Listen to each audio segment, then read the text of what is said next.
ये कहानी एक बहुत ही बड़े और पुराने से जंगल की है। उस जंगल में काफी प्रकार के पक्षी रहा करते थे। जंगल में काफी ज्यादा गर्मियां पड़ गई थी, जिसके कारण अब उस जंगल में बारिशों का मौसम आ गया था। उस जंगल में कुछ हफ्तों से बारिशों का मौसम चल रहा था और जंगल में जोर शोर से बारिश हो रही थी। किसी भी पक्षी को बारिशों की कोई भी चिंता नहीं थी, क्योंकि उनके जंगल में गर्मी बहुत ज्यादा पड़ गई थी। इसीलिए सभी पक्षियों का अब बारिश का ही इंतजार था। बारिशों के कारण सभी पक्षी बारिशों में नहाकर मजे कर रहे थे। एक दिन कालू कौवा अपने घर में बैठा होता है। तेज बारिश के कारण कालू कौवे के घर में बारिशों का पानी आ रहा होता है, जिसके कारण कालू कौवे का सारा अनाज खराब हो जाता है। बस इसी वजह से उस कालू कौवे को बहुत ज्यादा गुस्सा भी आ रहा होता है।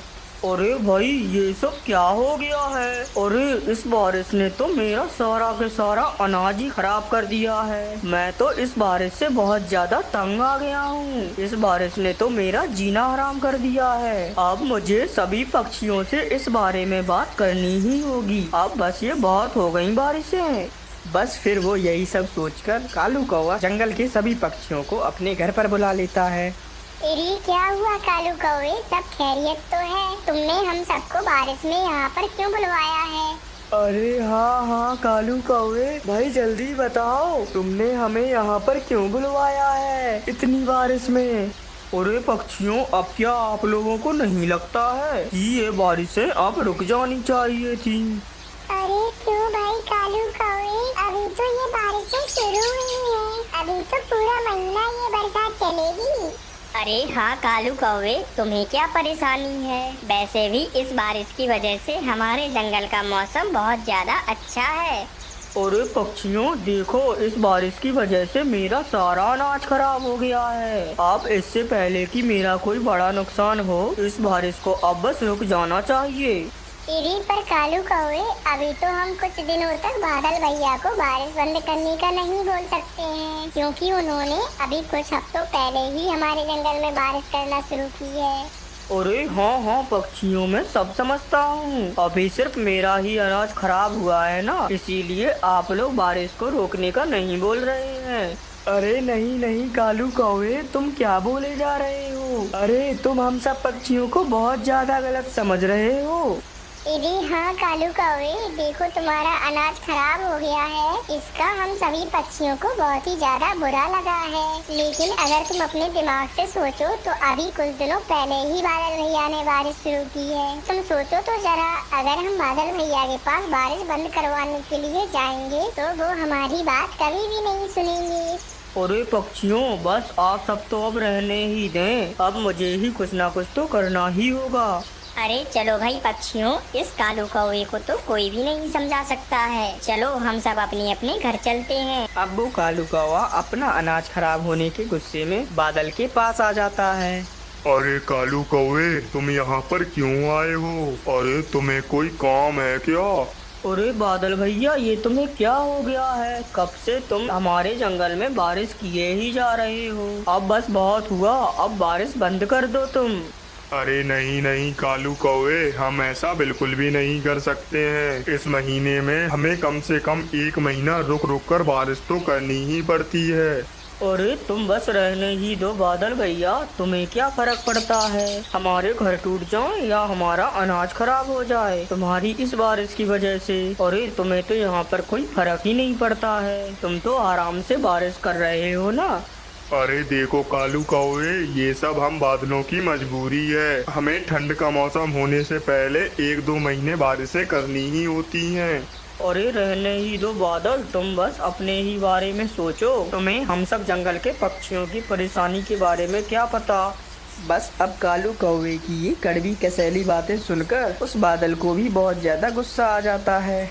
अरे कालू कौवे, अब बस बंद करो। तुमने मेरे बारे में बहुत ज्यादा गलत सोचा है और पता नहीं क्या क्या कह दिया है मेरे बारे में। अब मुझे बहुत ज्यादा गुस्सा आ रहा है। पहले तो मैं 1-2 दिनों में ही बारिशें खत्म करने वाला था, लेकिन अब मैं ये बारिशें बिल्कुल भी खत्म नहीं करूंगा तुम्हारे जंगल से। अरे हाँ हाँ बादल, मैं भी देख लूंगा कि तुम कैसे हमारे जंगल में ये बारिशें बंद नहीं करते हो। बस फिर क्या था, ऐसा कहकर वो कालू कौवा वहाँ से चला जाता है। बस अब वो बादल भैया गुस्से में बारिशों के साथ साथ अब वो जंगल में बिजली भी गिराना चालू कर देते हैं। बस अब इसी वजह से उस जंगल में तूफान आने लगता है। मीनू चिड़िया अपने घर में बैठे सोच रही होती है।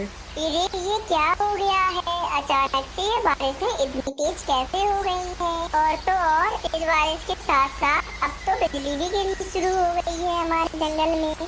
फिर अब उस तेज बारिश की वजह से सभी पक्षियों के घर हिलने लगते हैं। बस इसी कारण जंगल के सभी पक्षी अपने घरों से निकलकर जंगल की एक जगह पर इकट्ठे हो जाते हैं। अरे पक्षियों, ये बादल भैया को क्या हो गया है, अचानक से इतनी तेज बारिश। अरे हाँ पक्षियों, मुझे ऐसा लग रहा है ये बादल भैया बहुत ज्यादा तेज गुस्से में है। अरे हाँ पक्षियों, मुझे भी ऐसा ही लग रहा है कि उस बादल को तो अब कुछ ज्यादा ही गुस्सा आ गया है। अरे इसका मतलब कालू कौवे, ये सब तुम्हारा किया हुआ है। जब ही बादल भैया इतने गुस्से में हैं, तुम क्या कहकर आ गए हो ऐसा बादल भैया से।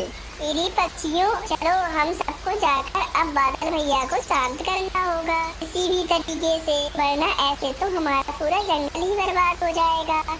बस फिर वे यही सब सोचकर जंगल के सभी पक्षी बादल के पास आ जाते हैं। अरे बादल भैया क्या हो गया, आप इतने गुस्से में क्यों हैं? आपने हमारे जंगल में अचानक से इतनी तेज तूफानी बारिश क्यों शुरू कर दी है? अरे पक्षियों, ये कालू कौवा तो हमें बहुत ज्यादा गलत समझता है। इसे लगता है कि मैं जानबूझकर ही तुम्हारे जंगल में बरसात करता हूँ। ये कालू कौवा मुझे बहुत ज्यादा गलत समझता है। इसने मुझे बहुत बुरा भला कहा है। अब इसी वजह से तुम्हारे जंगल में ऐसे ही तूफानी बारिश रहेगी। अरे क्या हो गया बादल भैया, आपको तो मेरी बात का कुछ ज्यादा ही बुरा लग गया है। अरे बादल भैया, अब आप हमें ये बताइए कि आपका ये गुस्सा अब कैसे शांत होगा। जब तक ये कालू कौवा अब मुझसे माफी नहीं मांगेगा, जब तक तुम्हारे जंगल में ऐसे ही बरसात होती रहेगी। अरे चलो कालू कौवे, अब तुम बादल भैया से माफी मांग लो, तुम्हारी ही गलती है। अरे भाई सही है पक्षियों, अगर आप सभी लोग यही चाहते हो तो मैं बादल भैया से माफी मांग लेता हूँ। अरे बादल भैया, आप मुझे माफ कर दीजिए, मैंने गुस्से में पता नहीं आपको क्या क्या कह दिया है। हाँ कालू कौवे, लेकिन अगर उस वक्त भी तुम मुझसे ऐसे ही बात करते तो मैं अगले ही दिन बारिश रोक देता। चलो लेकिन कालू कौवे, मैंने अब तुम्हें माफ कर दिया है और अब बारिशें भी खत्म हो गई हैं समझो तुम्हारे जंगल में। बस फिर अब ऐसे ही उस जंगल में बारिशें रुक जाती हैं और अब सब कुछ ठीक ठाक हो जाता है। बस फिर जंगल के पक्षी अब एक साथ खुश रहने लगते हैं। प्यारे दोस्तों, हमें इस कहानी से प्रेरणा मिलती है, हमें किसी को भी गलत नहीं समझना चाहिए और ना ही हमें किसी भी काम में जल्दबाजी करनी चाहिए।